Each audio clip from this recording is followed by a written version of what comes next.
Keep your hands and head inside the vehicle at all times. Buckle your seatbelts, check your mirrors, sit on back and relax. It's lights out and away we go for the Tall and Short of It podcast. Good evening, everyone. You're listening to another episode of the Tall and Short of It podcast. I'm your host, Justin. And I'm Aaron. Welcome back, ladies and gentlemen. Justin, good to see you. Going to be a fun episode today. We got the Saudi Arabian Grand Prix at the Jeddah Corniche circuit. Going to be talking some Valorant Champions in Berlin. I'm sure we'll have some other stuff we'll chat about throughout. But Justin, how's your week going? It's good to see you. Yeah, good to see you too. For a minute there, you weren't on camera, so when you said it, I couldn't be honest in saying it back because I couldn't see you for the minute. But yeah, good to see you. My week's been okay. How are you? How's life treating you, Aaron? It's good. I've got a lot going on in life, actually. So that's very exciting. Let's talk about it. Yeah, I'll dive in a little bit to my rose, thorn, and seed. I'm gonna start with my seed, or my thorn. Because that it's not too bad. I just have had a slight cold. The common cold does still exist in today's time of life. And so actually, the only ailment possible is COVID. That's what it seems like, man. But I just runny nose, some congested sinuses. It's the winter time is what it is. So I've been trying to take care of myself a little bit and all. And I'm also just a little bit sore body-wise from I am in a men's league for basketball that I joined with my roommate and one of our other friends, Tyler and Zach. So shout out to them for getting me up and exercising. That's awesome. But man, last night was our first game and I felt terrible about myself because of how out of shape I felt. I'm not sedentary. I get out and do some exercise and everything, but sprinting up and down a basketball court for 40 minutes or so, a little less, was brutal for me. So I'm feeling it a little bit today. I took a couple of dives to the ground for loose balls, so a couple bruises. Took a basketball off someone's shoe right to the nose, so my nose hadn't been running. It would have started at that point. So, right. Jeez, man, we were getting down and dirty. Was this your first time on the court? First time for this league, yeah. It just started this week. And so, our team is made up of the three of us and then five other people or I guess four other people that none of us knew each other. Gotcha. So we showed up, and there were only four of us there at first, so we were going to have to forfeit. Then we ended up getting a fifth guy who came in. So we started off playing a team of 8 who all seemed to know each other. And had the synergy, you might say. Yeah, they were all talking. They were all joking around and cool with each other beforehand. Not that we but on our side, we were cool, but we're just introducing each other, ourselves to each other. So it was weird, but good. It was it was fun. We stayed pretty good through the first half, but we got another person who showed up partway through the game, so he was able to sub in. But it was just against a team of 8 that was able to sub 3 people out at a time and really keep fresh legs on the court and all, playing with only 5 people, even for the first bit when I'm not in shape at all, was brutal. So, well, I'm curious, did you do any prep work? Did you stretch? Did you hydrate? I hydrated and stretched. I did a little bit of some light jogging, a couple not full out wind sprints, but just to get myself loose, get my legs loose and all. Sure. But I mean, it's really just any of my cardio that I have done is more longer distance. Right now I'm not built for speed. I'm built for comfort. So I gotta just get back into that a little bit. And I think I'll be good. I just want it was painfully obvious to myself that I was not in the shape. And probably everybody there. Most of them, yeah, I would say so. Mm-hmm. Except this one dude who was just, I knew he was a tryhard from the beginning because for one, he was like the oldest guy there. Everyone on the court was probably between 25 and 30, except this guy. He was probably 35. Like his hair was graying, but he had cut the sleeves off of his, like we got the t-shirts yesterday. His sleeves were already gone. Like he was like lean, like a dad kind of who stays in shape. Like he wasn't jacked or anything, but he just like was fucking barreling in, like had more energy than any of us on the court who were younger than him. And I'm just like, what? Like, calm down. Like, dude, that could be you, man. That could be you. I honestly don't in the want prime of your life, dude. I honestly don't want that to be me. Like, looking at it, I'm like, I want to play, I want to have fun, and I want to win. But like, I don't want to be the like guy. Like, as soon as I saw him, I'm like, oh, that guy is taking like rec league basketball a little more seriously than I think anyone should take rec league basketball. Like, he going for a rebound partway through the game, he like barreled me over, like just full like sumo checked me to the ground as I was trying to like get between him and the ball. And I like got up and I was like cool, like, but he didn't even check to see if I was good. Like I accidentally knocked one of their teammates down and I fucking like was like, you okay, man, as we're both laying there. Then I hopped up first and picked him up off the ground. I'm like, I'm not fucking trying to be an asshole and start like some sort of whatever. But this guy was just ready to get in there, and it was interesting. And I understand to a certain degree, like you have to use your body in basketball, but it's not what you would call a contact sport, is it? Not as much. It's not football. It's not rugby. It's not like there is contact and contact is going to happen.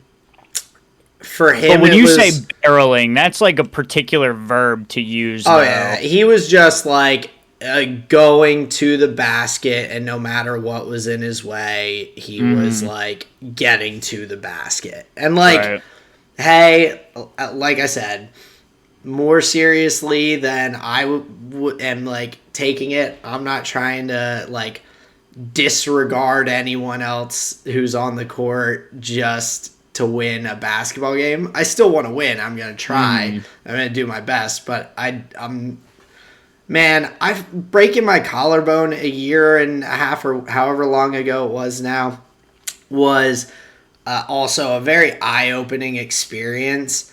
And like Colleen's mom breaking her shoulder, like it is an extreme life inconvenience nowadays to like be injured in like a more serious way. Like having to drive myself to work for a month, even up until the pandemic hit and everything closed down, with one arm, pulling up to my parking garage, opening my left window as my left arm's in a sling, and having to reach across my body and contort myself just to scan my card to get into the like parking garage was a pain in the ass. Like I couldn't pick up pans to cook for a bit. I couldn't like it's such an inconvenience. And like Colleen's mom's gonna be out of work for like probably 3 months. Unfortunately, she's been at her company for a long time and has a ton of vacation days. But like, so she's like, but like we're all the people who are at these games are at a stage in life where like hurting yourself, and you're in a game where you could injure yourself and whatnot. But like that is a big like life problem potentially. Like if you can't work, you can't do your job. I'm not throwing all that to the wind for rec league basketball. Sure. Like, yeah.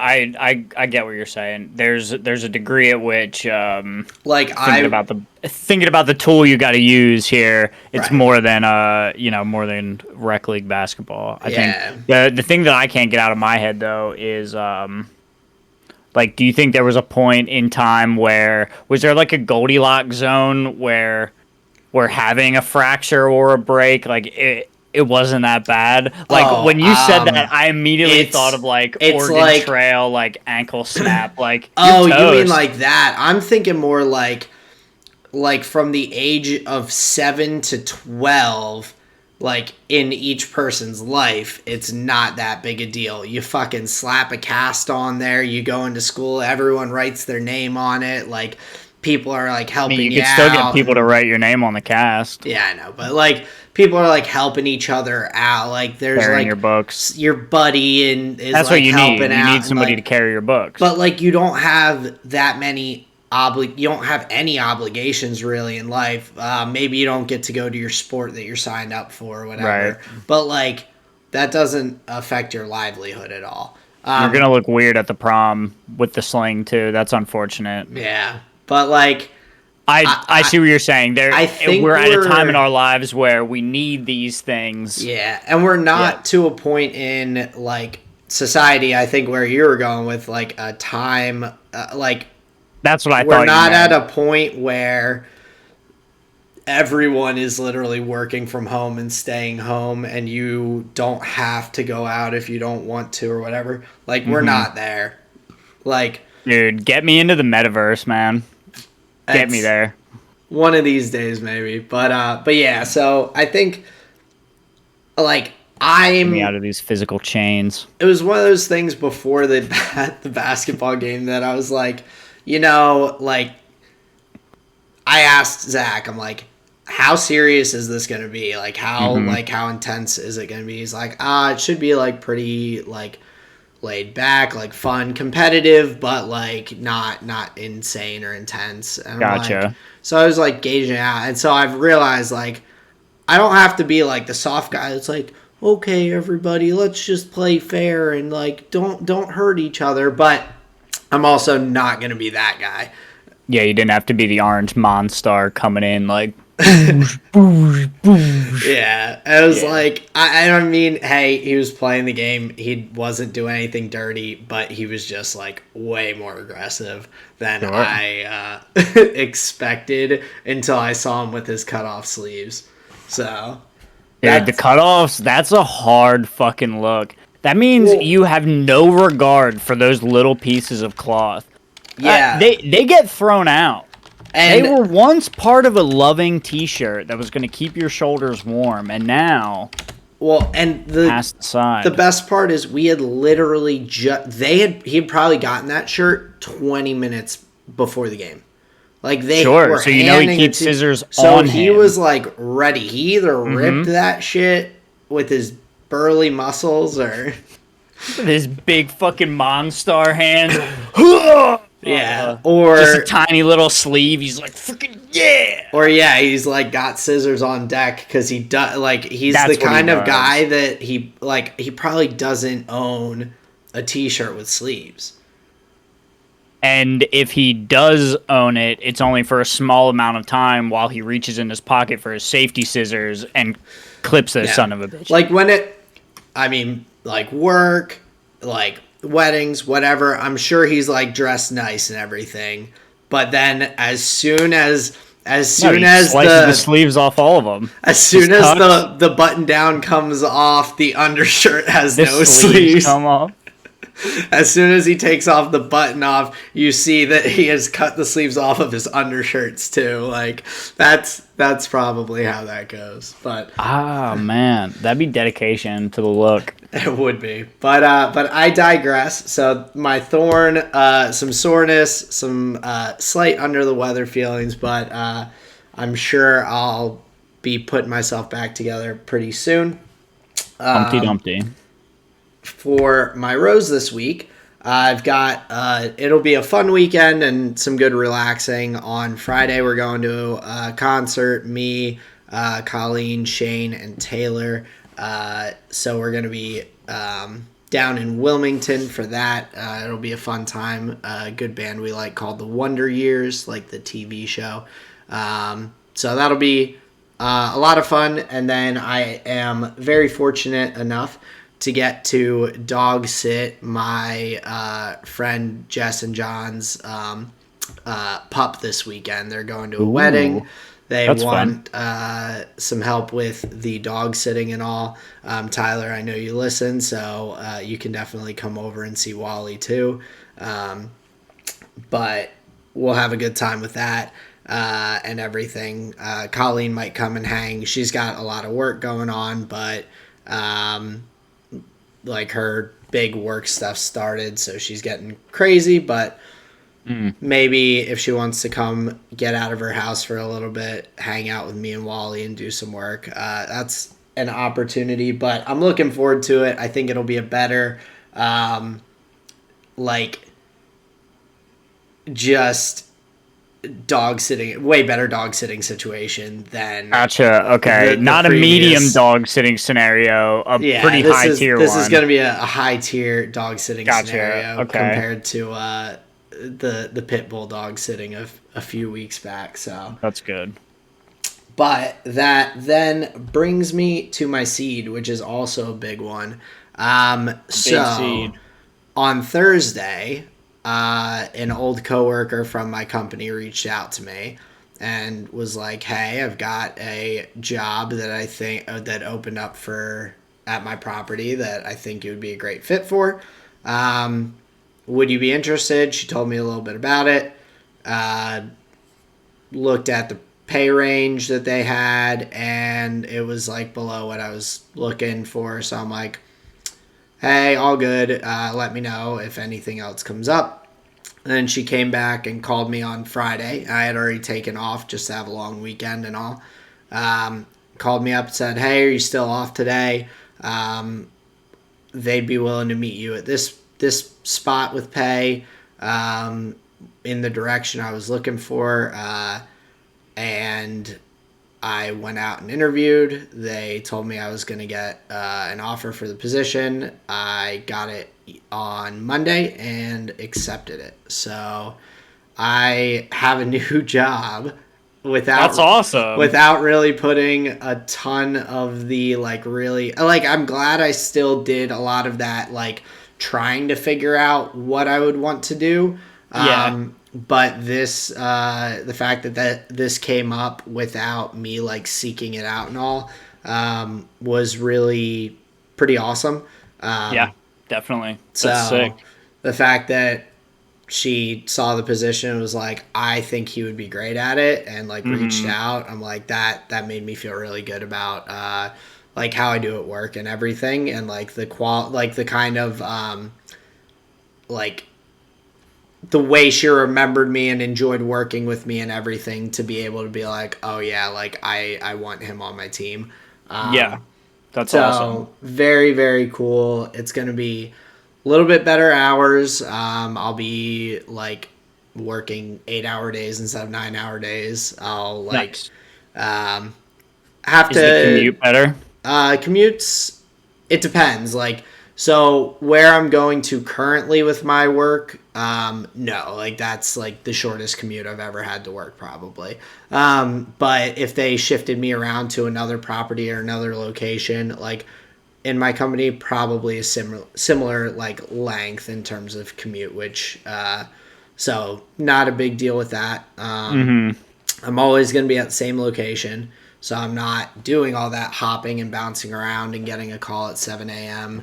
It's like, "Hey, can you be here or go to this place tomorrow morning?" And right. All of that. So that's nice. And I'm excited. It's something that it's more of a sales and marketing style position, which I don't have as much experience with, but I have some good people in my life. Colleen works in marketing. I have an old director of sales from my first hotel that I think he would have a lot of good input. So I reached out to him and was like, "Hey, can we connect over the next week or two to talk about some ideas or some recommendations that you might have for me building this this sales aspect up for myself, because he was really good at what he did.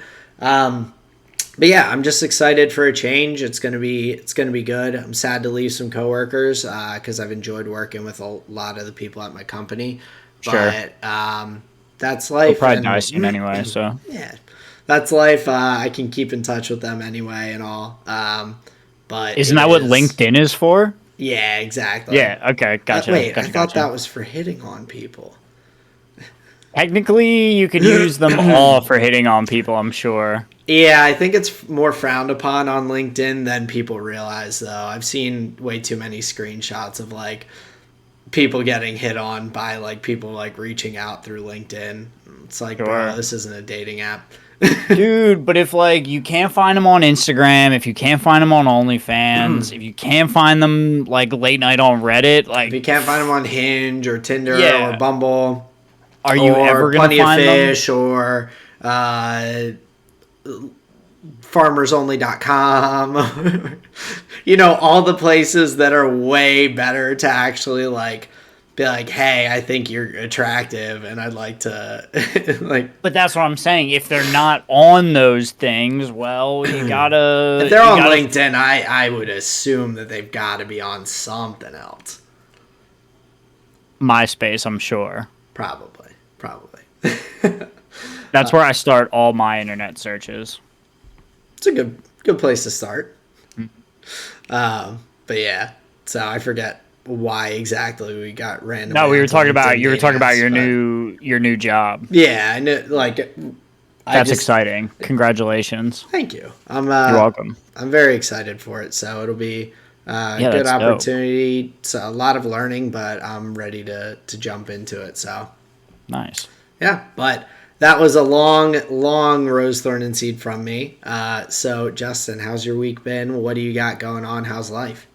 Life has been good. I appreciate a long rose, thorn, seed. That's okay, especially with stuff like that, because that's like all new and exciting and shift in direction. So yeah, that's all good. But yeah, life is good. My rose for the week, we finally got a tablet for the office that will be a Wi-Fi hotspot. Nice. We've had some like POS, some like cashier issues in checking people out with us being in just like four walls and whatever. So we finally got a tablet that can have a hotspot, so we'll never have issues. If people need to, they'll have access to an internet connection if they need it. Cool. At the office, which is sweet. And the one thing I'm looking forward to is like being able to quick like YouTube a stretch or like Google this page really quick, because for the most part I just like I kind of nix my phone during like my time at the office just because you need it for scheduling, and that's really it. Well, and also, I mean, like, typically you and Sarah are there, or, like, you guys know each other's schedules for, like, bouncing back and forth and all. Right. So, like, is there any, like, are there that many other people that you would, like, need to be in contact with during your workday other than clients? Like, it makes sense to be able to just, like, put that away and, like, use the tablet and all, so... So yeah, that's super gonna be super useful. My thorn for this week, man, I've got FOMO like dripping out my butt cheeks. Fear of missing out. I ordered a couple secret lairs from Wizards of the Coast for Magic cards, but they take like months to get here. Oh. And I'm just like, I just want to buy cards. I just want to crack packs. Is this the next like set? No, secret lairs are like a supplemental product that they release that are is that the cards booster that pack have, like ones that they're all like it's not like a box? No, the secret lairs are like direct to buyer, like reprints of cards that get like new special art treatments. Okay, cool. Yeah. So they tend to be really fun, but they just take a while to get here because they are like print to demand and then, you know, blah, blah, blah, blah, blah, whatever. So I'm waiting on those, and I just like, see, people talking about cards and think about decks and all this kind of stuff, and I can never stop tinkering, but I'm not in the market for anything. There's I've hit a limit, but I can still feel the gears turning, and my wallet can't take it. I'm like, I've got FOMO. I'm just like, just stop. You just have to forget about it until they arrive. Yeah, well, it's tough. It definitely is. Yeah, it's not like the cost of like the dollar bills. It's the cost of time that you're just like, when will it get here? When I order new stuff on Amazon, I'm daily checking to see, did it ship yet? It shipped. Where is it? Why the hell is it in Kentucky? Like, yeah, it's a whole thing. So that's my thorn. And then my C, just real quick, we'll have the. I was at the store today picking up an extra extension cord for the Christmas tree, so we'll be able to get that up here shortly and get decorating and whatever. So yeah, I think that'll be fun. But yeah, that's my Rose, Thorn, and Seed here for this week. I'm excited to get into the Saudi Arabian Grand Prix. It was a doozy. I've never seen a race like that before. Some weird things. Let's get into it. Yeah, well, just as I put together a brief PowerPoint description of just some of the incidents that happened throughout the race. Okay. So I have after the first crash, so Max starting P3 and everything, getting going from the start. Valtteri goes wide and Max is up into P2. Then we end up having Mick Schumacher crashing out. He was okay. It was great, but he was fine. But he ended up causing a safety car, which brought both Mercedes into the pits. So that's where I'm bringing up a number of these points because of my a little bit frustrations with how the race went just as a whole on drivers and officiating side. But both Mercedes, they decided to double stack, letting Max go into the lead. But to double stack, Valtteri slowed down extremely hard, slowing down Max to unsafe speeds underneath the safety car, which in most cases, from if you just read the rules as is, would be a penalty towards Valtteri for doing that. Like unsafe driving, slowing too much under a safety car. But they double stack and Max took the lead because he did not pit. Then we go to the red flag. Coming out onto the circuit after the red flag to do the race restart. Going around in the formation lap that's not apparently a formation lap. Lewis and amongst many other drivers on the grid drove very, very slowly to the grid, letting Max and everyone else at the front's tires cool down a lot. And what happens? We get started. We get through 4 turns maybe. Max was able to get by Lewis by going off track, and Ocon swung around into P2 on Hamilton. And then we have another crash, another red flag. So then and that was the more dangerous one. That's was where the more dangerous. And Mazepin... it was because Sergio spun, and I'm not saying it's solely because of it, but could have been because of cold tires to some extent. He had just put on a new set. He didn't get to warm them up at all on that formation lap because no one did, because everyone was slowed down so much by Lewis and everything at the front, honestly, leaving a lot of space to Max. But then, Max was sitting out there alone for a long time. Yeah, and then Mazepin ended up hitting Russell because Russell jammed on the brakes to avoid Sergio, and Mazepin went right into the back, taking out the second Haas. Have a restart again. Max swings on the inside, gets past Hamilton and Ocon as they touch, is able to get into P1. Lewis eventually got back at Max and passed him. But then Max kind of they touched as Lewis was passing, and Max went off track and ended up taking a little shortcut there, making his way through, getting P1 again, which later his team told him to give the position back. Whether that was an FIA decision or not, I still am not fully sure, but Max tried to slow down and leave room on the left-hand side. Lewis just went right into the back of him. Lewis is upset. Max is upset. The FIA apparently doesn't know anything about it, and then Max continued on because Lewis had the opportunity to pass him and didn't, so he just kept on driving. They give Max the time penalty. Lewis ends up winning. Max P2. Ocon gets passed in the last inch of the race by Valtteri, and we have an all-square championship for the Drivers' Championship, completely tied up. Did I miss anything, Justin? Because that was, Justin said it was a doozy. That is a doozy of a race.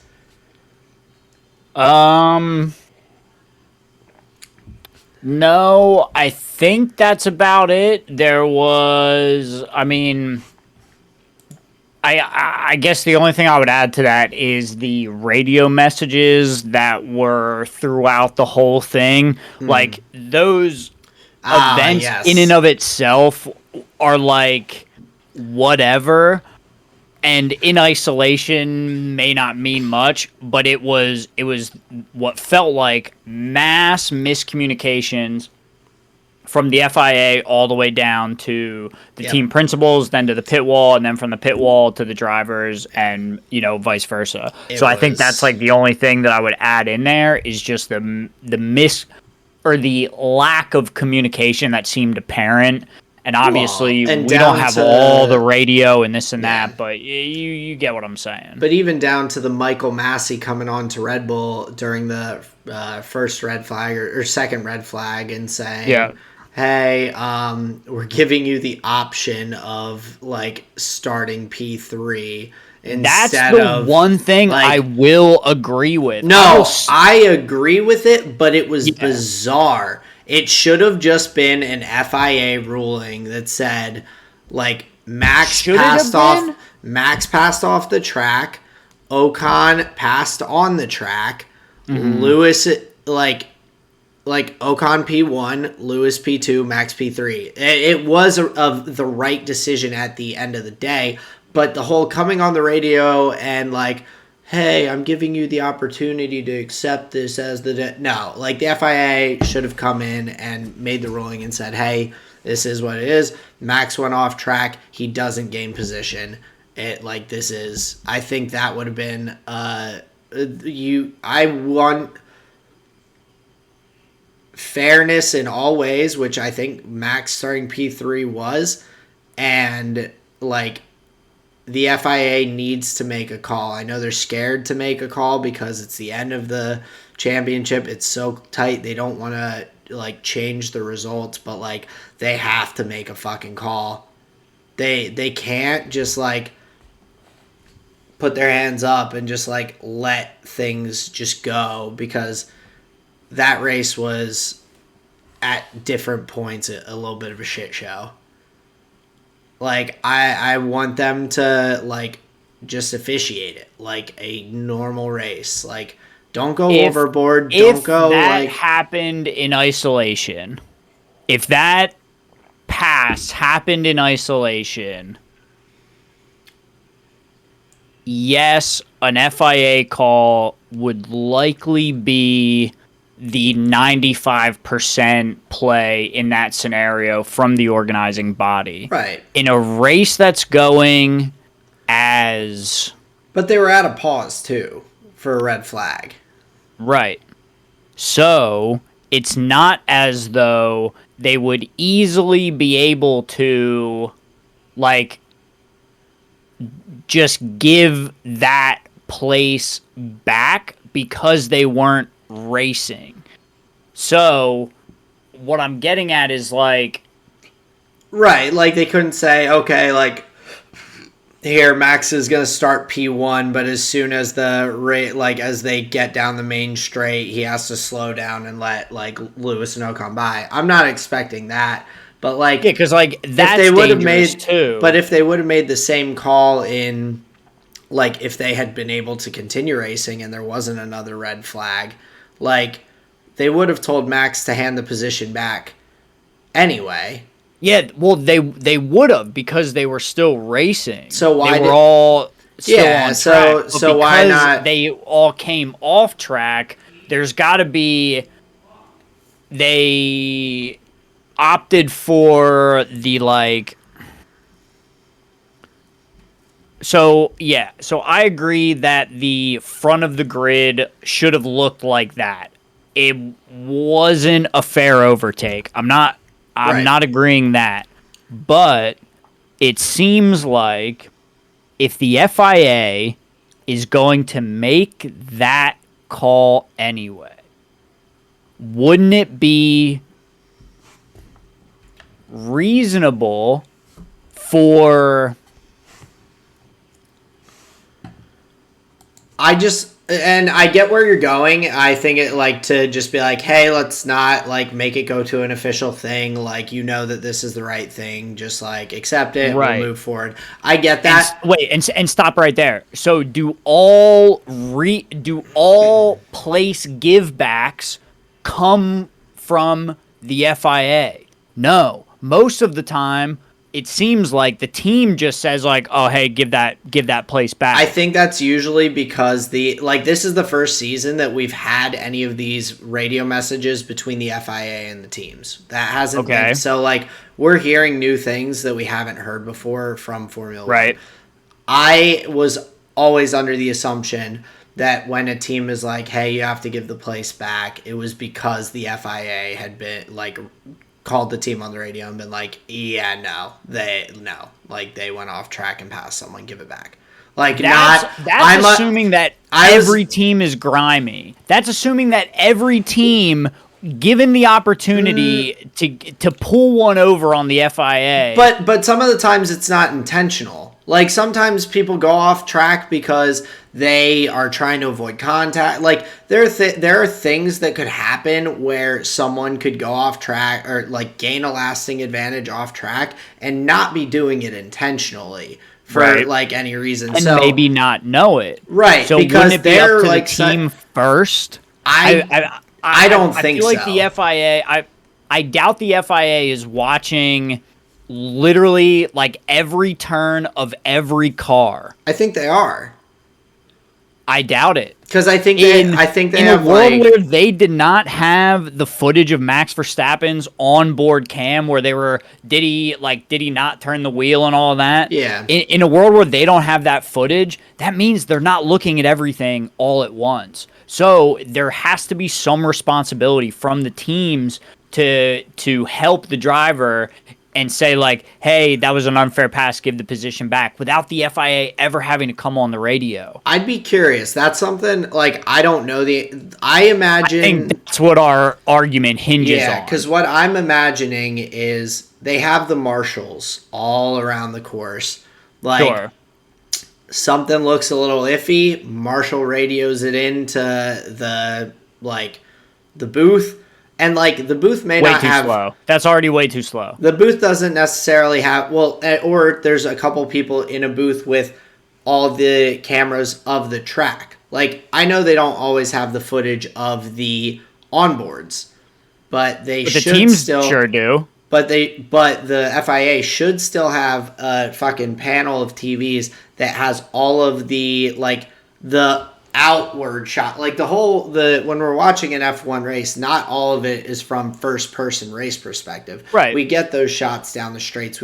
I think those cameras give them the information, like, and those cameras are all running at the whole time, so you can flip back and forth. I would think they have a few people watching the videos and they see something, they look at it and they go, and like there's gotta be, I just have trouble imagining, and I don't consider it being like sleazy, being like underhanded. Like I mean, it's like if you're cool with Alonso, like when there's not track limits, going and taking little alternative routes to avoid contact and whatnot, and doing that, then like I'm also under the assumption that the teams are like they're looking to get any advantage they can. They're not trying to take people out intentionally. They're not trying to like fuck with people, but like if it's like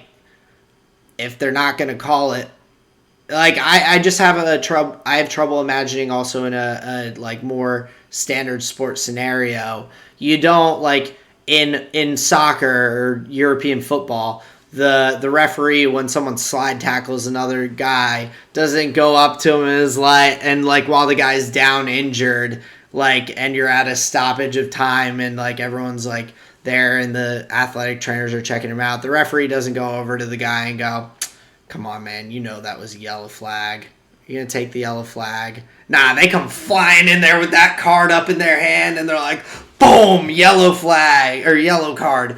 Boom, red card. You're kicked out of the game. Like, I just find it so bizarre. Like, pass interference in the end zone in a football game. The referee doesn't go, "Come on, man. Like, you know you hit him before the ball got there." Cool. There we go. So, sorry about the quick break there. But yeah, so I like in other sports, there's in my mind never a scenario where like the referee is going to come up to a team and be like, "Come on, like you know, wink, wink, nudge, nudge. You know, you messed I up." don't think it's like that. I don't think it's like that. I think you are right, and that the FIA will have access to all of the information. They will get the camera angle. So I don't think the teams would see that as an opportunity to ever gain an advantage. So they would always be the first ones to tell the driver to give it back to avoid the FIA even having to come down because they're going to see that anyway. I gotcha. It's better to give the spot back immediately, like we were talking about at the end of the race, because the faster you give the spot back, the quicker you can fucking overtake. Well, and yeah, the instead of what ended up happening and Max getting a 5-second penalty for way in the team's favor to be more on top of that in the moment than the organizing body. That's a fair point. You're right. They are going to come in and wave that flag and be like, "You motherfucker." So that's fair. The weird quick on track, quick off track, red flag scenario. They're trying to get footage of the crash, and then there's just this weird thing with Max and Lewis. What's going on?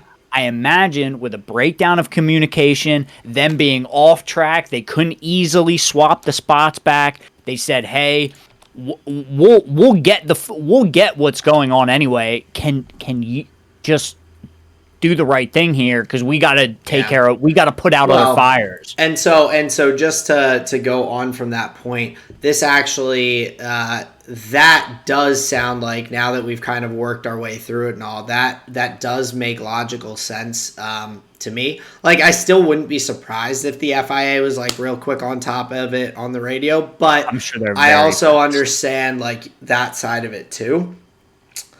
But also, that does speak to Red Bull telling Max, "Hey, give the position back," and Lewis not knowing about it because the FIA didn't come across and go, "Hey, Red Bull, give the position back." So Red Bull was just like, "Hey, give it back." Max slows down and boom, Lewis goes into the back of him, thinking that he's trying to get a slipstream, when in reality Max is slowing down to let him go by. Like, right. So, well, here's an interesting angle that I heard on that. So I guess where they were on track, and man, I couldn't get a good sense of this. Like, it was tough.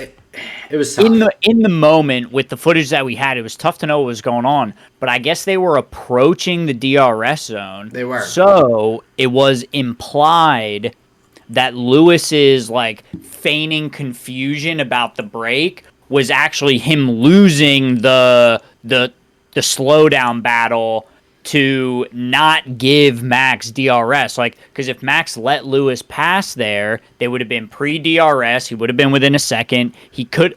So it was argued, and I think this is a decent point, not necessarily what I believe, but it was argued that, yes, Lewis said that, oh, he was surprised by the quick braking, but he was trying to not get DRS by Max, too. Yeah, because that was the longest DRS zone, so if he had gone past, Max had gotten it through the detection zone, he could have done... He already did it once before. Yeah. Yeah. So that also... Even Lewis had an in-race precedent to believe something like that. Yeah. So that also... He made that move earlier. Yeah, that does make sense. So, I mean, I think that in general, like, I was just disappointed in the race because, like, I really, like, there's all this build-up. I was super hyped for the race weekend, and, like, all of this, whatever you want to call it, tough racing, like weird sportsmanship behavior, like confusion, bad communication, like non-rulings and rulings by the FIA. Like, we both wanted to go into the weekend and be like, yo, this is a fucking fast track. And like, we saw qualifying and we saw how crazy, like, if you push this circuit to the edge, like how well you can do and like how you can drop those times and everything. And like, I was excited after qualifying, and that race was just a downer. Like, it was, I never want to come out of a race like talking about FIA on the radio or like weird incidents or whatever. So and that frustration, if you guys go and check out the Race Companion, it is out there on YouTube. But if you check it out, like at the end, I got real frustrated with, like, I was getting frustrated with the track because You're allowed to, though. No, like, I know. You're perfectly allowed but to. I was, like, taking out the frustrations that I had in about all of the bullshit on the track. And, like, I probably did a little unfair. The Jeddah Corniche circuit is a cool circuit, and it looked beautiful. I just really wanted a cleaner race. And so, like, first race there, the speed of it and everything. Wanted to enjoy the circuit more, not I wanted to see, like, which cars are going to be... I was excited to see, do they do different tire strategies? Do they do this or that? And, like... Yeah, we didn't see any of that. We couldn't, because, like, people were changing tires during the red flags and, like, running them to the end. And it's like, that's a fair way to do it in the situation, but, like, I would love to not have that. If Mick didn't bin it in the freaking beginning. like everything got wonky after that first restart. Well, it's always going to. Like, race starts are so precarious to begin with. And then when you're trying to do multiple of them in one night, it's like, god damn, dude. Yeah. So, yeah, I think there was the race left a lot to be desired, although I'm confident that when we do go back there, I'm confident that we will have a better weekend. I really hope so, because I think that, like I said, it didn't showcase the track in like a way that, like, I think it deserves. Like, I don't think it showcased Formula One the way the sport deserves. That's true. Interestingly, like not to and like not even to. It's not that it was necessarily like a bad look. It was more that it like just wasn't a good look. And it was confusing. It wasn't from just like a fan perspective, somebody just like enjoying it as a piece of media. It was tough to understand. You could tell the casters weren't, like, they were dropping opinions and all sorts of stuff because there was so much time to fill. It was an uncommon weekend, to be sure. And the other thing we didn't talk about, five cars out. The race. I wanted to like hit those big, like, glaring, like, I have to talk about them, but I definitely still want to dig in. Bring it back. 5 cars out. The only other thing that I wanted to bring up FIA related was just like the slight weirdness during FP3 during like with Hamilton getting reviewed for not slowing down during yellow flags and blocking Mazepin. The blocking Mazepin, I can understand if they're like, okay, like let's overlook this, but wasn't it like a race before that Max got his penalty about not slowing down under yellow flags when Sainz like spun or something like that in qualifying? What I feel like it was maybe 1 or 2 races prior that happened.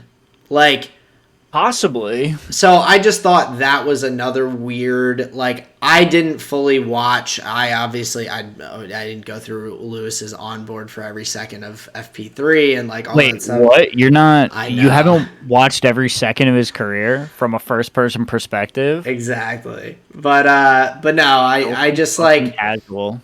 but seeing that like get put out so many places on social media, like Lewis didn't slow under yellows and everything, it seemed like it was an actual thing. It wasn't just fanboys being like, oh my god, I got Lewis, like fuck him. It didn't seem like it was like actual, like he got brought into the stewards, like there were actual like media people in the F1 world that were like talking about this and everything.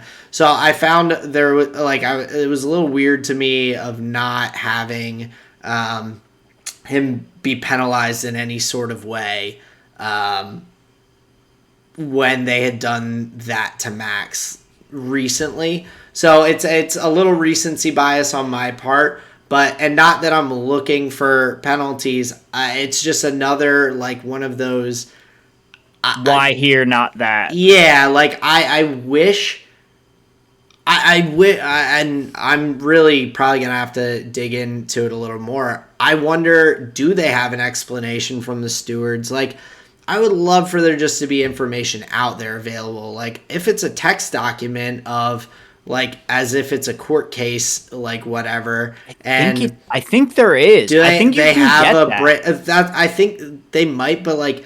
I would love to look at a breakdown of the, like, and I mean, it would be great if they have video too, but like video of the incident and then their reasoning for the decision they made, like, that would be dope.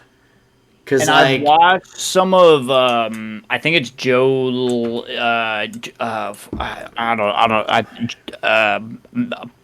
the Palmer guy from the F1 broadcast. I've seen his like race debriefs, and they talk about. Thank you, Sarah. And they talk about like odd things going on and whatever, but there's never a like quote of the ruling. Although I think the FIA releases a debrief every weekend of like what went on and their rulings and why.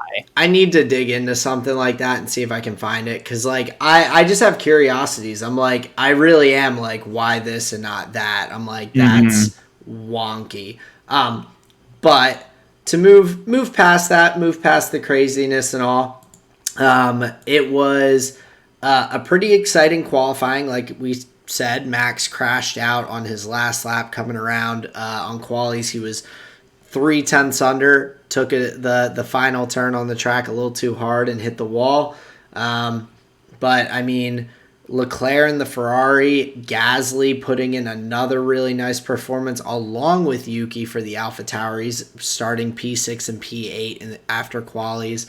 Like, they looked so good. I mean, we had Antonio Giovinazzi in 10th. We had Ocon in 9th. Like, it was some really nice performances from just a group of, like, younger drivers. And, like, for Giovinazzi, I was, like, happy for him that he put in a nice performance in his second to last race in F1 before going. Believe he's going to Formula E next year, so best of luck to him there. But that's got to be dope to already have a seat. Oh, absolutely. Already have a drive, as they say. Yeah. But yeah, really, really solid. Love to see Yuki up there. Lando was up in P7 again, like starting up higher. He's had some, after a really blazing hot start to the season, he's kind of tapered off here towards the end a little bit in his performances. But But really impressive stuff from a number of people on the grid. But big time bummer that Seb, Sergio, Mazepin, Russell, and Schumacher all ended up out of the race due to some damage and all. Yeah, Sergio getting the DNF is pretty tough in the Constructors Championship. That pretty much means that essentially seals it for Mercedes. It's next barring something to crazy, barring like both Mercedes crashing out and Red Bull finishing 1-2 or something like that. Like I really hope that doesn't happen now that I spoke those words, because then caster curse. Even though you're not a caster, but that would mean that you have some pretty weird pretty mojo. Tough juju, dude. Yeah. But yeah, so that pretty much does solidify that 28 point lead for Mercedes. That would be a big swing if it were to change. It would really, would take like 1-3 for Red Bull with a Mercedes DNF, like for one car. And that still might not do it. I don't think that might actually do it. Yeah, I'm not sure what the point breakout would be, but definitely all to play for the Drivers' Championship. They are dead even on points going into the last race, which is like kind of exciting. I heard Christian Horner say to after the race, Christian Horner said, "Yeah, we're at a point where we just have to beat Lewis Hamilton one time," and like over the course of the season, that had like. Yes, he's won races, but they have beaten him. So when he put it that way, it was like, oh, that's like doable. And whatever happens. I think that's also exciting for Red Bull on that aspect of it too, because like, when's the last time someone said, Nico Rosberg's the last time that someone said, I just need one race and that's it. That has not happened but once in the past 8 years or whatever it is. When applied to Lewis Hamilton anyway. Yeah, and like that's insane. Like that's like awesome for him, but that's insane. Like so looking at it, I mean, and also just across the board, we have some other like good kind of battles for the Drivers' Championship as well. Lando is only 4 points back from Leclerc. That's easily doable. It's not a huge swing. Sainz is 4.5 points back from Lando. So, like, we've got them right there. Pierre ended up with, at least if he doesn't get points in this last race, 100 points, which he said in his interview was his like high reach goal for the season, which is amazing that he hit that. So really huge props to him.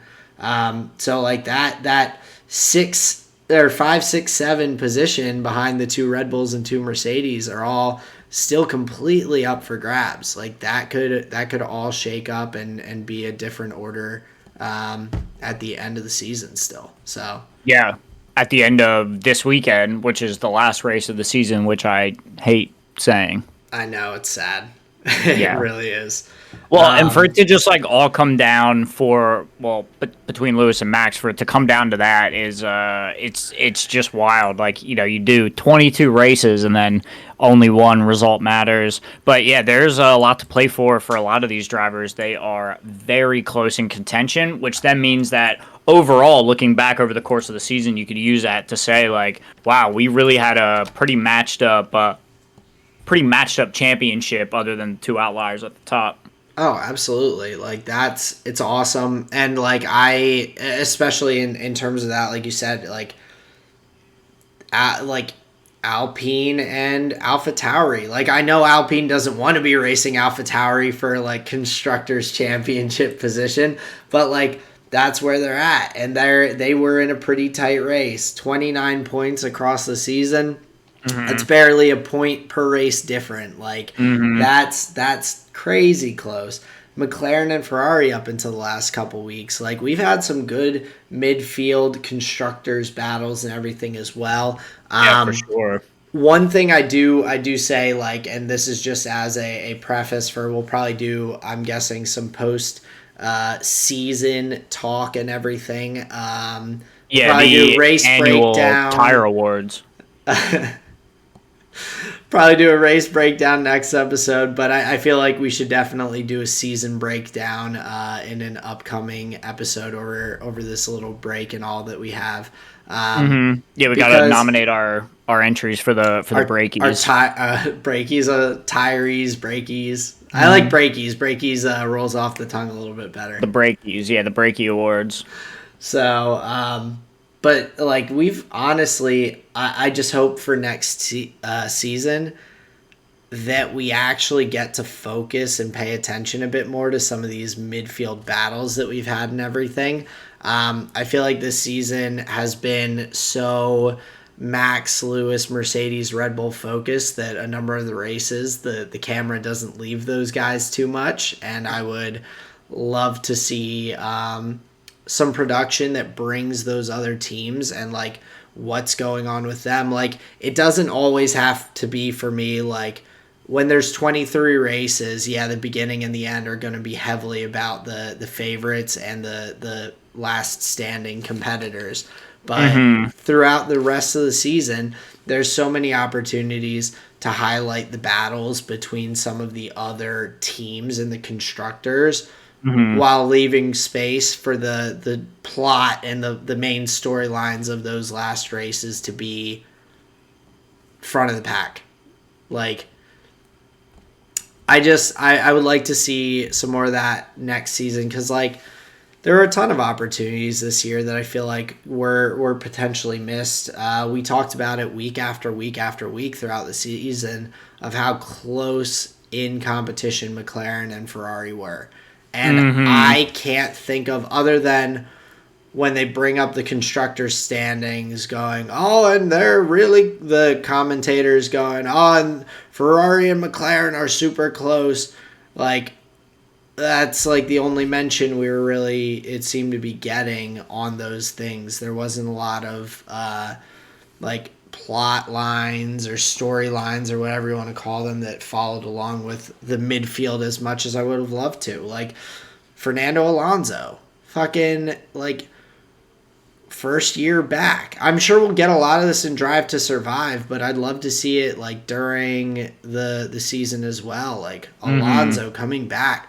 Wow, halfway through the season, let's look at a breakdown of how he's doing versus like maybe someone's expectations or yada, yada, yada. Like, there's a lot of value in some of those things, I think, that I just hope they incorporate a little bit more. I love, obviously, as a Red Bull fan, I love seeing them. But if I was like, if I was a McLaren fan or a Ferrari fan, I would probably be bummed out watching the broadcasts and everything, because like, you never see your drivers.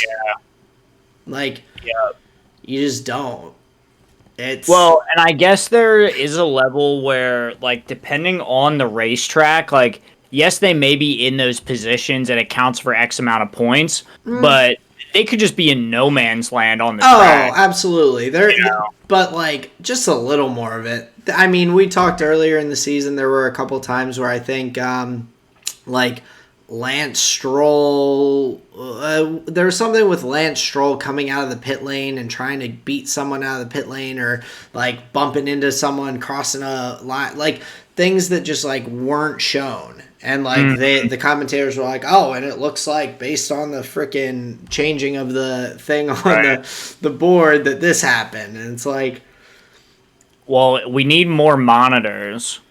And we need more F1 logins, so then we can pull up more of the broadcast. We need all the picture in pictures. Yep. All the Yep. I want to be able to see like what the pit wall sees, like all the onboards. Yeah, everything. Exactly. That's what I'm looking for. Give us every angle. Yeah. But I mean, I would like to, and I think also, I mean, anyone who just started watching F1 this year probably isn't going to be rooting for anyone except Red Bull or Mercedes. A new F1 fan coming in, unless they have some reason to root for someone else because they're rooting for Alpine because they're French, or they're rooting for, like... Yeah, I think it's pretty easy to get behind a national driver. Like, that's fair too. But like, I think of it in a way, like, if you... Drive to Survive focused, the first season when I watched it, focused primarily on Danny Ricciardo, on Red Bull. That is why I'm a Red Bull fan. That was my introduction to F1. I also really came to appreciate... McLaren fan. Well, I came in... I didn't want to start hopping and just bandwagoning one person, because what happens when that one person leaves F1 and retires at some point? Like, granted, that could be way down the road, but I don't want to just, like... I don't want to be a bandwagon person who just like jumps on LeBron, like follows LeBron, and they were a Cleveland Cavaliers fan, then they were a Miami Heat fan, then they were a Cleveland Cavaliers fan again, and now they're a Lakers fan. That's no, I know what you mean. Like, so like Mazepin is actually my favorite driver. Like, I picked Cloud9 when they first came into F1, or into League of Legends. That would be insane. I would love that. They first joined the LCS. That would be hilarious. At least like a promo spot on one of the cars. A little like Cloud9 buy logo. A fucking an eSport spot. Yeah. Yeah, buy a whatever. Yeah, anyway, like to go in to the LCS Cloud9. It was my first season watching LCS. I picked the new team that was coming in, and I've stuck with them. Like, dude, it's so easy though. All you had to do was tune in one time. Oh, sick! They won that game. I think I'll watch the next time they But play. I didn't even. I was like, they literally won every game. But after watching Worlds, like, season 2, I was like, oh, I want to watch competitive League of Legends. What's the North American competitive League of Legends? Oh, it's the NALCS. Oh, there's a new team coming in. I'm gonna pull for them. Yeah, look, they're winning everything. Yeah, I mean, fuck, man, I picked a good one for those. So easy. It was, but I picked it before I didn't wait till it was cool. Well, no, I didn't watch and go, are they gonna win the LCS split? Oh yeah, that's my team. Like, okay, so you got on board and then they started winning. I got on board and they just ended up being really good. Like, I could have jumped on board with fucking, if Dignitas was just joining the LCS, I could have jumped on board with them and been in for a world of pain for the past, like, decade. Like, my team leaving LCS, then coming back in, having Cutie Pie the Beauty, having Kiwi Kid, like... Imagine being a Dignitas fan. What a shitty life. Core JJ playing 80 carry for you, and then he leaves and wins a world championship in Korea. Dude, that's crazy. Like, there's... If I was a Dignitas fan and Core JJ leaves, goes to Korea, wins a world championship, and then Dignitas gets, like, drops out of the LCS as a team slot, who am I going to root for now? I'm rooting for fucking Team Liquid because Core JJ got picked up by them as their support. Like, I'd be a Team Liquid fan right now. Like, if that's how I'm... That's not a bad spot to be in. Wouldn't be. But, like, at the same time, just looking at it, like, with Cloud9, I got lucky. With Red Bull, I also... I'd say that's a little less lucky because they were highlighting Red Bull on Drive to Survive for a reason. Like, they had good drivers and were competitive, but yeah, I don't like hopping team to team with stuff, so I just kind of stick to it. And, like, hey, maybe in 2022 with the new regulations, Red Bull's gonna suck ass and they won't have it figured out. I hope that's not gonna happen. I don't think it's gonna happen, but, like, with all the changes and everything, you just don't know. Things could get wonky. They could be a midfield team. Like, I'm still gonna root for them. Like, so it's a weird... yeah, I'm not a fair weather fan. I try not to be as much as I can. Like, what I'm hearing, yeah. I do my best. But yeah, like, just in general, I would love to see... We want to see more of the midfield battles. I want to... Like, there are some really good and interesting drivers. They're like looking at Gasly. Man, I mean, yeah, a bunch of the races they performed well. He was in no man's land for a lot. But, like, talk about him in the storyline. Be like, yeah, occasionally mention, oh, yeah, and Pierre Gasly who got dropped from Red Bull to AlphaTauri, and, like, now he's, like, fucking killing it. Like, a sister team like that is not supposed to have a driver in the top 10. That's supposed to be reserved for Red Bull, Mercedes, Ferrari, McLaren, and Alpine, because those are the constructor teams. Those are the, like, except I guess McLaren isn't, but they've been up there. Yeah, McLaren's using Mercedes. But, like, Williams is using Mercedes, Alfa Romeo using Ferrari, AlphaTauri being a sister team. Like, I see what you're saying. The fact that he's up in the top 10 and in ninth ahead of, like, I mean, he's in ninth ahead of Fernando Alonso, a former world champion who's in a, like, full Alpine Renault constructed car, engine, everything. Like, that's a big story to me. Driving pretty well. Yeah, overall. Really well. We didn't hear about, oh, man, freaking Aston Martin, after being Racing Point and putting out this big performance and everything, now ends up with a former multiple world champion and Lance Stroll, who are side by side each other in the driver's standings and nowhere close to the performance that Racing Point had at the end of 2020.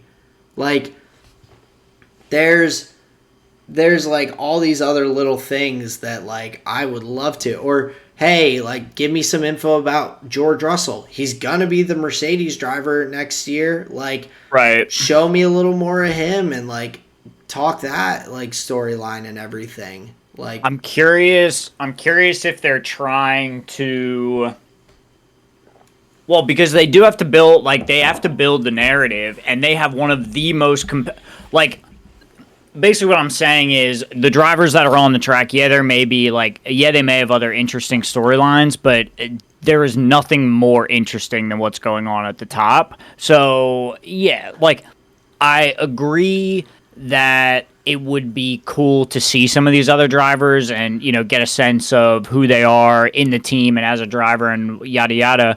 But I think there's a good amount of supplemental production that these organizations do that you can kind of get it there, and I think it's a boon overall for the broadcast to focus on the, like, what's going on at the top, and be mindful of 3, 4, 5, and 6. Yeah, there are some time constraints, of course, in terms of doing that. But, like, the average viewer who's just getting into it isn't necessarily going to look for Aston Martin's YouTube channel to see, like, what Lance and Seb are having for dinner on, like, Thursday night before like FP1, or like they're I think it is beneficial to, like, bring a little more, and I'm not saying don't focus on especially a really compelling story like Max and Lewis.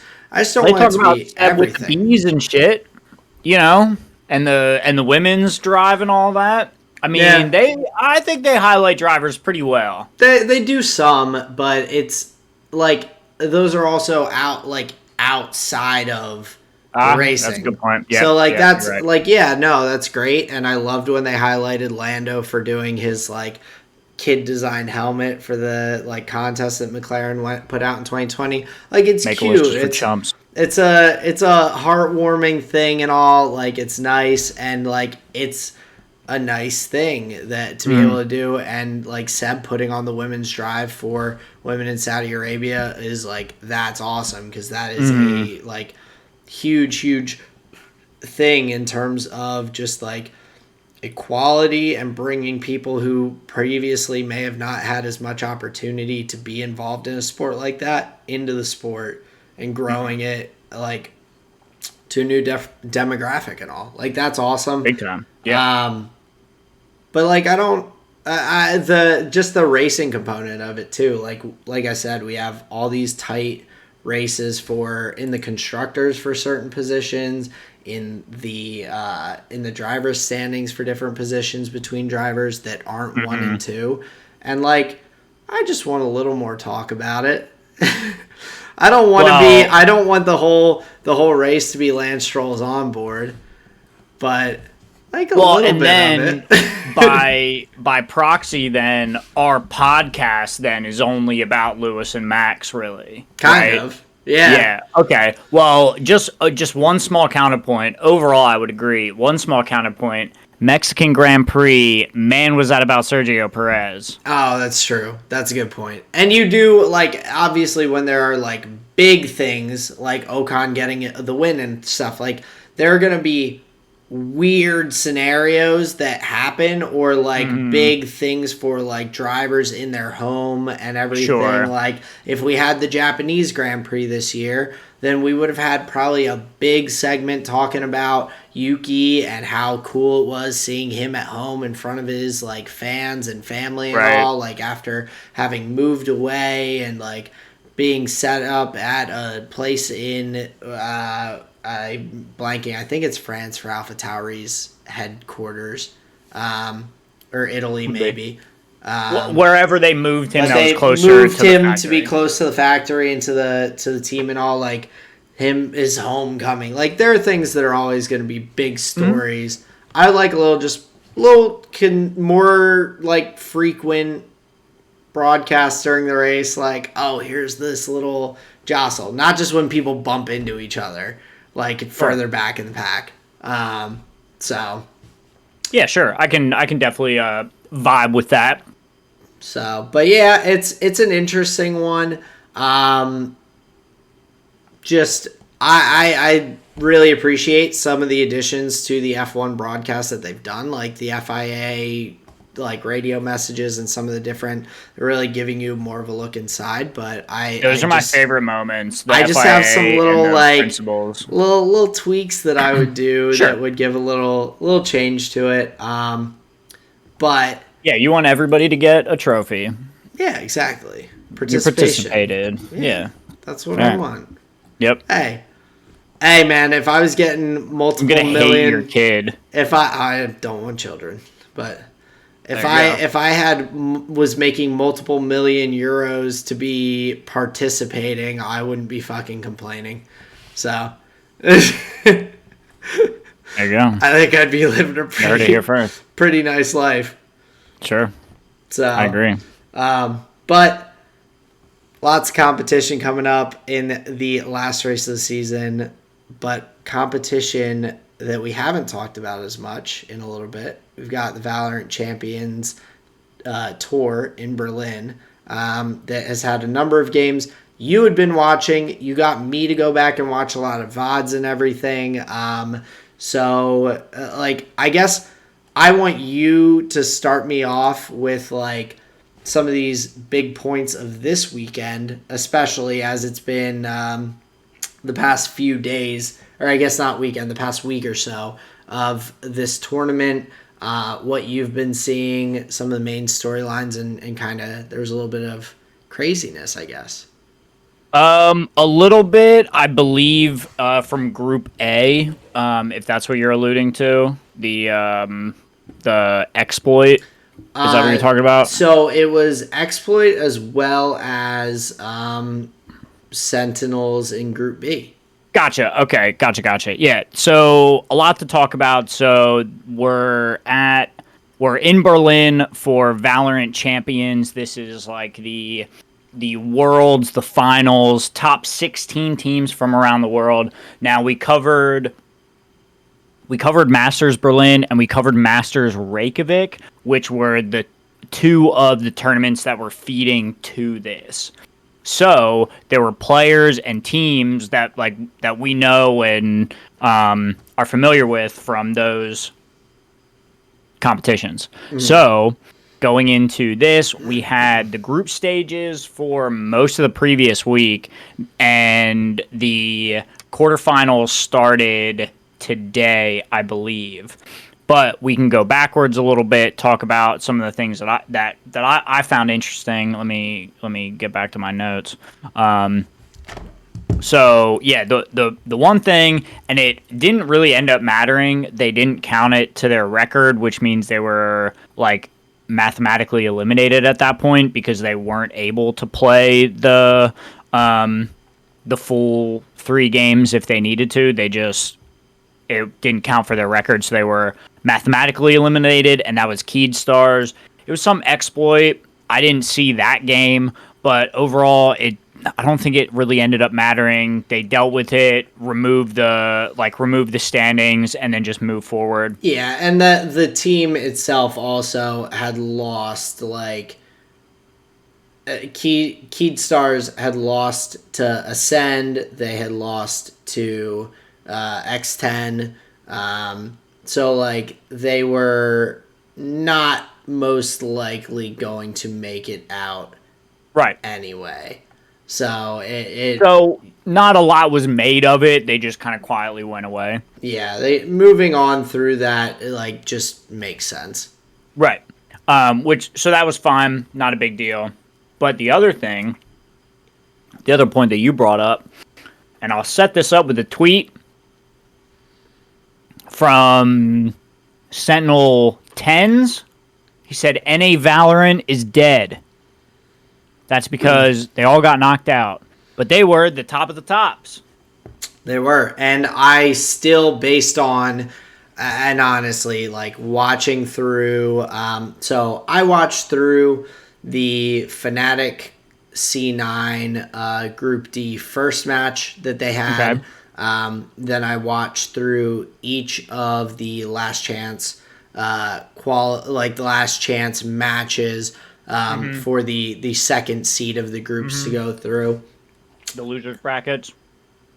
10s is the easily, not even like, in my opinion, from what I saw in these matches, he is easily the best Jet on the fucking map. No matter, like, it doesn't matter. I saw Leaf play Jet. I saw, like, members on crew play Jet. I saw people, like, I was wildly, like, it just looked different. Like, he had some flubs here and there, like everyone does. But, like, the clutches and the ability to, like, just make plays happen so frequently and so consistently, I was like, damn, this dude is, like, on fire. And in their match against Crew for that, like, loser bracket finals and everything, like, Crew, I don't think they outplayed 10s. They just had a really good strategy to beat Sentinels. There you go. Which has nothing to do, in my opinion, or less to do, in my opinion, with the individual skill that 10s puts out. Like, that part still shines through for me. Like, never let that man play anything other than Jet. Well, that's what's kind of tough is there were boards where where 10s was like, I think there were a couple rounds where he got like 2-piece or 3 pieces and they still lost the round. Yeah. So it was clear that whatever system the Sentinels built for the tournament, they didn't build it strongly enough around enough of their pieces. Because you're right,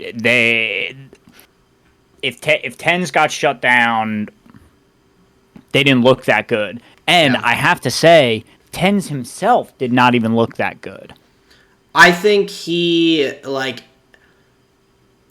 there were moments where he looked like 10s to me. Like, he wasn't carrying matches. No, but it's tough for me to tell with this being kind of the ultimate Valorant tournament at this point. This is just year one. We can be like, I know, a little but critical. Like, this is their world championships for Valorant.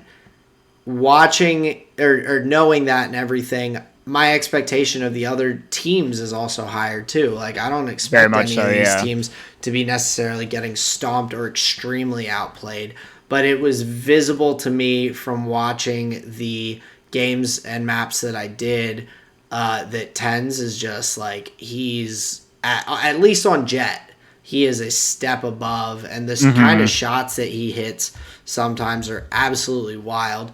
And what's most fascinating about the shots with Tens is it's not just that he hits them. What impresses me the most is that he changes his position at the starts of rounds, so these players feel comfortable peeking the corner or stepping out because he was over there the last time. Right. But he's there this time. So the shot seems so free because he already did most of the work in the mind game. So it's not only his flicks are insane. Oh, yeah. The way he can get the air orb out over cams and the darts and stuff. Like, his flicks are insane, but I think it's his positioning to facilitate the possibility for the opening round first bloods are just like, I think that's where he really excelled from a single player standpoint. Yeah. To hit those rifle shots. Yeah, no, that definitely it makes sense, and from watching it, thinking back and all, I definitely can see that being a good reason. I mean, he played phenomenally and was he couldn't carry Sentinels all the way through on his own. I mean, I was looking, and my notes are on my phone, that's why I'm looking down, but that matters. But that first that match versus Crew, map 1, Sentinels won pretty easily. They were strong. They held the lead the entire time essentially, and just carried it through.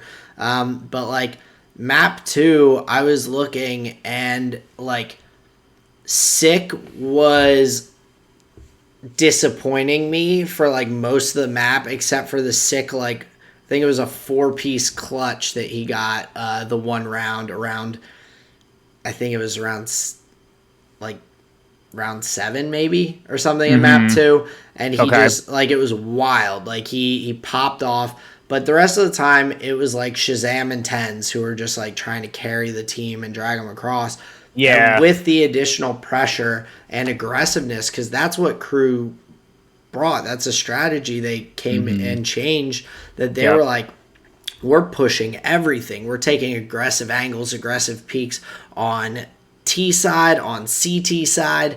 Doesn't matter. We're getting aggressive with it, and Sentinels didn't react fast enough, and they still kept it to an extremely close match in map 3 to lose in I don't believe it was overtime. I think it ended up being 13-11 or something like that, but a huge upset, I would say. I think Sentinels was probably most people's favorite to win the tournament, which is crazy because they won. I think it was Berlin that they won against Fnatic in the final. Yeah, and it was they looked really good, but I think there's something to be said about the speed of the meta. I think some of these other teams were using, and the casters talked about it a lot, they were using the utility better and so fucking coordinated. What were they? The cataclysms or whatever you want to call them, with the stuns when and they everything. Would breach and then just push around the corner as all four. And if you watch the mini map, the second they hit the corner, they are all looking different angles. One's looking left, peeking this corner. The one's looking heaven. The one pushes forward. It is. Remember we used to talk about, not used to, I'm sure we still will, in League of Legends, the death ball and how it feels like they're moving as one, and it's so scary. Yeah. It's tenfold when they're pushing onto the sites. So I do to go on what you're saying with the utility It was the use of the breach that was impressive, and what I thought was really cool that I think a lot of the top teams are using is Astra with that big purple wall and all the vision clouds you can set up. How many maps did we see Astra in? Oh, a lot. I mean, so many. But I mean, the other big one was the Viper. Like, you can put down the big Viper cloud. Sick. Like, you've got that whole poison cloud that it's weakening your enemy. It's so tough. Like, you're able to really dot. The amount of times that someone was sitting in a Viper, that a Viper was sitting in the cloud and like backing up and sliding around and just waiting for someone to pop in and be just close enough. It's like, boom, you're gone. Like, that's so fun and exciting to watch. And also, just on a side note in terms of that, it is so cool to me seeing all of that on top of each other. Like CSGO, like, you have smokes, you have flashes, like that. It's relatively like simple compared to what you're seeing in Valorant, like similar concepts and all, but like Valorant, the way that they've done the graphics, the color palette, the layering of different abilities and how that looks and everything is awesome and extremely impressive. And the other side note that brought me to in terms of production and all of that is it was so fun to listen to Riv cast again.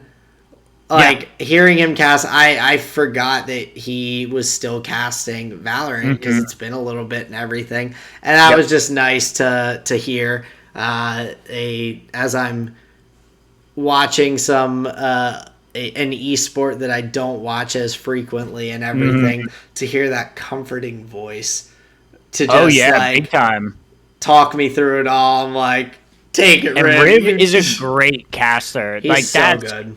Not only do we know him, but I do believe he's a great caster. Yeah, he does a great balance of excitement and all of that with the actual casting and play-by-play and everything in the game. He does a really nice job of like getting people hype up, but not overhyping and like forcing things. He's just like the hype that he brings, along with really quality analysis and all, just more seems to me like he's actually just really excited to be there casting. Oh, yeah. So it's like he's very, pumped. very much so. So he brings a lot of good energy. So that was nice. But getting back to these last chance matches, the losers bracket kind of finals and everything. From watching that C9 Fnatic game and everything that I said I had watched at the beginning and all, it was very interesting with how tight that was in that match. Kind of going through and seeing, like, I feel like that group itself was very competitive. I went to 3 maps in that matchup. The only team that really wasn't quite there was Full Sense. They seemed like they were just lagging a little bit behind. They got 2-0'd in both of their matches and everything, so just kind of unfortunate. But like C9 and Vision Strikers went to 3 maps. C9 and Fnatic went to 3 maps with the map 3 going into overtime. Like really, really tight matchups for that, including a really fun like losers bracket finals between the two in their group. So, dude, and that's I wanted to talk about Cloud9. Their player Vanity, and this is where one of my other notes was from. The on stage like cat calling back and forth to me is funny in a way that I don't know if I like it for other game. Whatever. It's very entertaining. And there was one moment, it was in the Vision Strikers Cloud9 game, where I think it was Stacks, like, he threw his arms up in the air and was yelling, "What are you doing? What are you doing?" across the stage. and then it just kept continuing. The whole team was just yelling, like, what are you doing? I don't know if that's like a Valorant meme or whatever, but I was dying. Just the thought of, like, these players that, like, they're just as good as each other, right? You know, just getting the better of each other round to round. It's so funny to me, the concept of them, like, asking the question, what the fuck are you doing? Like, that's not even a play. What are you doing? And just getting whooped on. So I love the back and forth. And Vanity, the reason I called him out, he's been standing up. He called Scream out across the stage. Like, this guy's going wild. So yeah, I just thought that was funny to see. But overall, I think Group D was probably the most competitive, and then Group B was also really exciting to watch. But we started the conversation with the NA Valorant is dead, and I'm actually kind of happy that we did see North America get knocked out, because that only means, like, progression forward for the sport. Like, if we had another year or another tournament where North America was ahead, I don't know what that means, but maybe it's not the most interesting storyline. So I think it's fun that we're seeing some shakeups and upsets. I'll counter that slightly, though, because from our perspective, especially with we probably wouldn't have been as much into Valorant if it was made by someone other than Riot Games. We both were very ingrained in Riot through League of Legends and all, so I probably would have watched it or checked it out. Like, I plan to check out Halo. Like, I've checked out, like, other stuff. I've watched a little Fortnite. Like, I've watched different things to get an idea of the different esports, and I watch CSGO some, but, like, I watch Valorant more, I think, because it's a Riot product. However, that brings in my North American bias and everything, being from here, watching, rooting for North American teams. Yeah. North America has, and you were going to bring it up, or we talked briefly before the podcast, about the number of Brazilian players that were at this tournament. I think you said there were 18, I believe, something like that. Brazil and Europe are very big in the FPS scene in CSGO. So, like, with a lot of these players, like, kind of transitioning from CSGO into Valorant and everything, I feel like in that sense it's almost another situation where North America is, like, not necessarily the favorite, other than Sentinels. Sentinels was, like, obviously expected, but in terms of, like, C9, Envy, some of the other teams that, like, would have come up through the qualifiers and all, it's not as shocking to me that, like, those teams are out. Like, Cloud9 has one of the only major wins for North America, if not the only major win in CSGO for North America. Like, we're not good in FPS games as NA. So in terms of Sentinels getting knocked out, yeah, like, very, very like, surprising, I think, on that side. But for the other teams, I'm not as shocked, if that makes sense.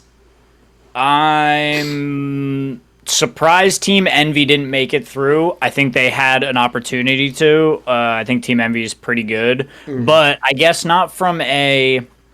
I don't want NA to be good. I just think it was fun for this tournament in particular to have upsets be part of the storyline, because I think that makes then the show going forward exciting, because it doesn't feel like script written, right? It's not like, Sentinel was going to win the whole time. Yeah. So you can just, the analysis for every board is just like, they're, like, just better here. Oh, it's just Jet. Oh, it's just the Raze pick.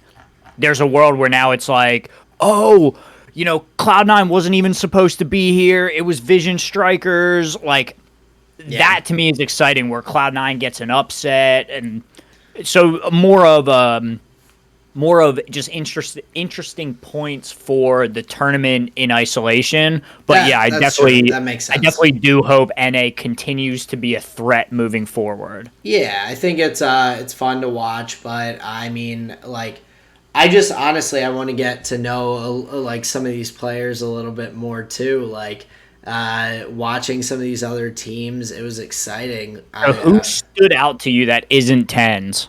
So other than tens, just I'm looking through the like list of players. I think the people that typically were sticking out were most of the Jet players, because that play just like blows my mind. It's so flashy. So like I didn't know much about C9's team coming into this tournament, but I enjoyed watching Leaf. I could tell that he's still like not quite. He's got like some small things that he can work on and improve on, but he looked so solid. So I was really happy with that. Klaus was doing a really solid job for Crew in that matchup versus Sentinels. He seemed really just on point, like consistently putting out solid damage, winning gunfights, and winning trades. I said Shazam. I enjoyed watching for Sentinels. And then, like, it was kind of a little bit of, like, I feel like Dubstep on Team Secret was a lot of times, like, right place, right time, just, like, doing his job and, like, like it just clutching. But I guess the only other one, I know I've mentioned a number of people, but RB on Vision Strikers was, like, he was tough. Like, that matchup between them and Cloud9 was so tight, and he always seemed to be the guy that was like finding that last pick, or the 1v1 at the end of a round, or like hanging alive and almost evening up, or like in a 1v2, or he was definitely one of the people who stood out the most to me, of those players that I mentioned, like as kind of MVPs of their own team. Gotcha. Okay.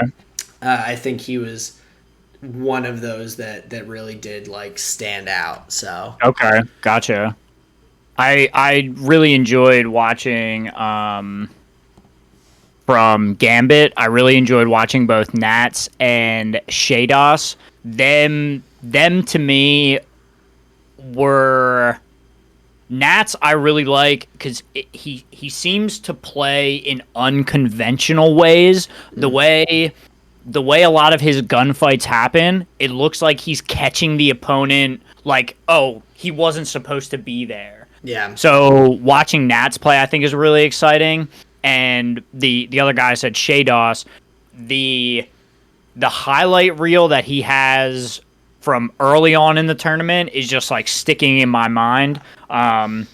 So I think we're going to see some good things out of him. But overall, I've just really enjoyed watching Gambit play. They have that like stoic Russian thing going on for a lot of the players, and I think that just from like an aesthetic point of view, I think that's just kind of funny. It's kind of badass. Like kind of badass. Like you're rolling up and it's like you're playing a video game, but like you just look fucking tough. Right. Like, it always makes me think of the line in the movie Miracle where they're like, "Do those Russians ever smile?" And he's like, "No, they're Russians. They get shot if they smile." I just think that's like hilarious. Yeah. But yeah, overall, and I think a point that we're getting to is I feel like the tournament has been really high level. We're not seeing very many stompy games. And if we are, it seems to be a discrepancy of like skill or whatever that is what would you say, that like maybe well explained by a like a map choice or a bad 100%. performance. Yeah. Just, right. Yep. And so the play seems really high from all the teams, all the regions, and moreover, I think it's just been a really good broadcast. Like, it's fun to listen to. The casters are really strong. The way they talk about the plays, the players, the maps. I like how they've developed like narratives, and like I texted you offline where they are really bringing in like stats and recalling the other tournaments. It's clear they're really trying to bring the meat out of the stories that they have going on, Yeah. and it's really showing.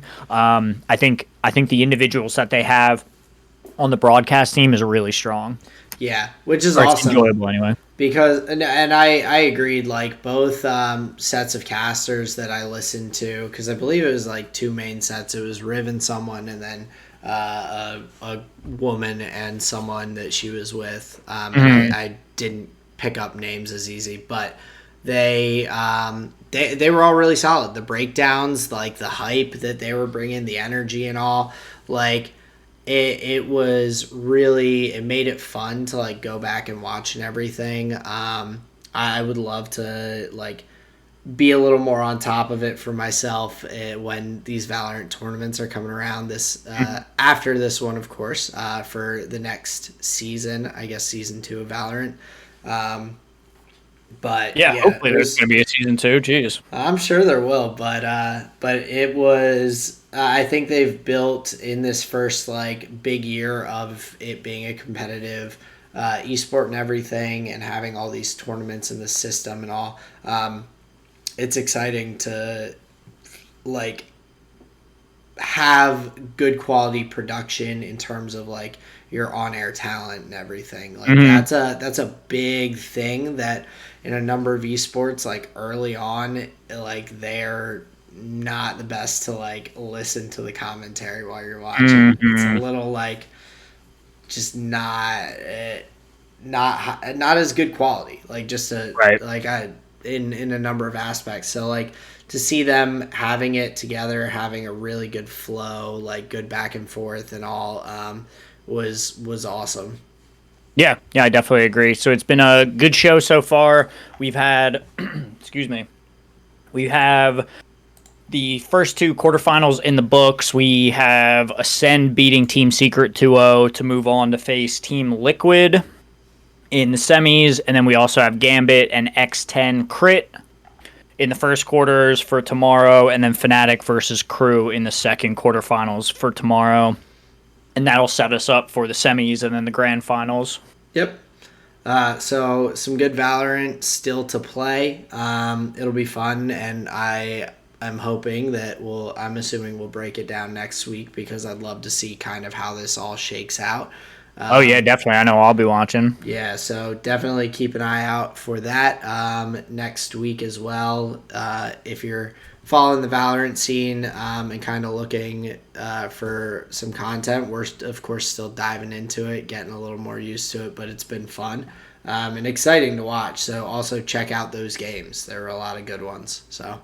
Yeah, definitely. Now, I had another note. I wanted to talk about some things going on with Magic. Do you want to get into that, or save it for later? I feel like we can save it for later, but that works.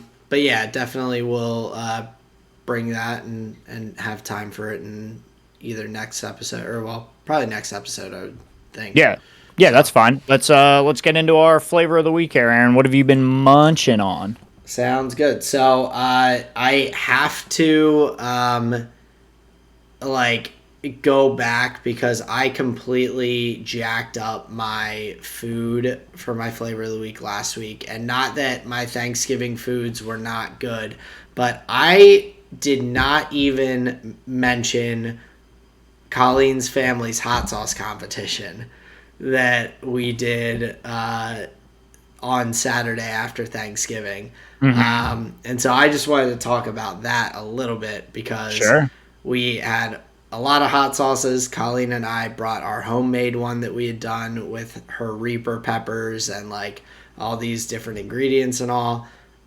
Her family liked it. They are some tough fucking people, because I don't know anyone else, or like especially like a family like her. It was her sister-in-law's like parents and her sister-in-law's brother that were like all some of the like main people going through all these hot sauces, and like they picked out some. You're saying it's more than just one freak in the room. They're all freaks. It was wild that they came up with this idea to do this, and I had a blast. It was fun, and I was like prepared. I have been trying these hot sauces that Colleen had given me over the past like couple months and everything, and I like survived through all the hot sauces in the competition. I also we ended up doing the Pocky One Chip Challenge, which is like basically I described it I think as Satan's Dorito because it was, and so like I went the full hour after eating it without any water, milk, bread, anything. I just like that's the length that it's on the thing. Me and Colleen's sister-in-law's brother both went through the full hour. Everyone else like lasted as long as they could, but it was fucking rough. But that was, even though it was like maybe not the tastiest, some of the hot sauces were really good, but the really hot stuff was not necessarily tasty, but it was like a fun eating experience in a way. Sure. But so there's something interesting about hot sauces where like it's not going to kill you.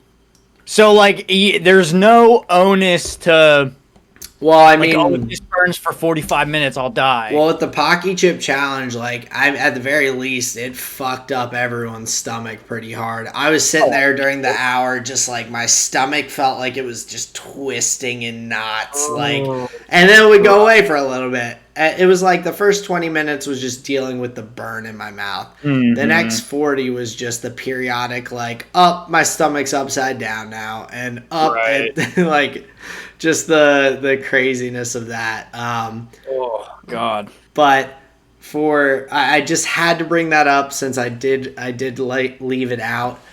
Sure. But this week, Colleen and I made some chicken parm for her mom. So that they would have like a nice home cooked pre-made meal since she's not able to cook right now with her shoulder.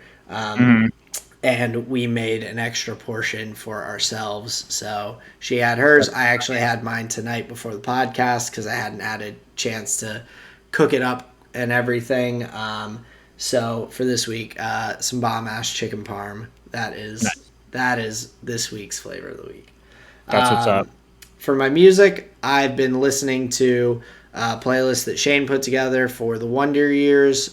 So for the show and everything, I'm getting some like nice refreshers on some older albums, like some stuff that I didn't necessarily listen to in the last like recent bit, just like on my own. So getting myself all going for the concert. Caught up on the canon. Oh yeah, absolutely. So you know all the plot points. Exactly. You introduce yourself to the characters. I gotcha. Yeah, you gotta. You can't go in and not know like the one guy's name from the show. Like, come on. Exactly. That'd be tough, man. That'd be real tough. So yeah, I'm excited for the show. And so getting back, listening to a lot of that music and kind of refreshing myself on some of that so I can sing along and rock out has been fun. Kick some chins. Yeah, we're not gonna be down in the pit, thank God. Last emo night I was at, I got tossed in the pit. Like I got hit and like flew a little ways and like hit the ground, and then of course like any good pit, everyone just like immediately scooped me up, and then I just slowly like backed out into the crowd to my friends. I was like, like I had a blast, but like that was a last call for me. So that's good. Yeah, you don't want to get stomped on. That's no fun. So we're gonna have the old people seats up on the balcony to just enjoy the music. Man. That's all right. And for my show this week, I've just been trying to get back into Naruto Shippuden. I had taken a break from it after a little bit because it's a lot of episodes to get through. And so I'm just going to do this periodically where I watch for a bit and then I take a break. But I've been just watching a bit of that and trying to get back into it, get through some more of that plot and everything, see where things go. Nice. I just can't binge watch stuff that well anymore. What's your favorite jutsu? The Thousand Years of Death. Kakashi's jutsu. Gotcha. Okay, very cool. So, yeah, fingers to the butthole. Yep, there you go. That's the one. Yeah, so that's... I just think it's hilarious. It's so funny. And the art on it's like so good. His pose is so clean. It's just like fucking crazy. Foop, foop, foop, foop, foop, foop, foop. And then all of a sudden he's just behind you. Like, yep. Fucking getting the brown eye on you. Just cracks me up. Yeah. So that is my flavor of the week. Justin, how about you? What have you been eating, listening to, watching?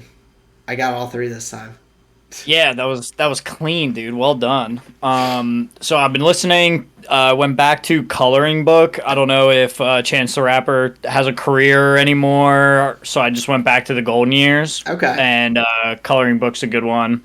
Sarah made chicken piccata earlier this week with some pasta and some veggies. I always love that dish, but the meat and potatoes of my flavor of the week is the visual medium for for the week.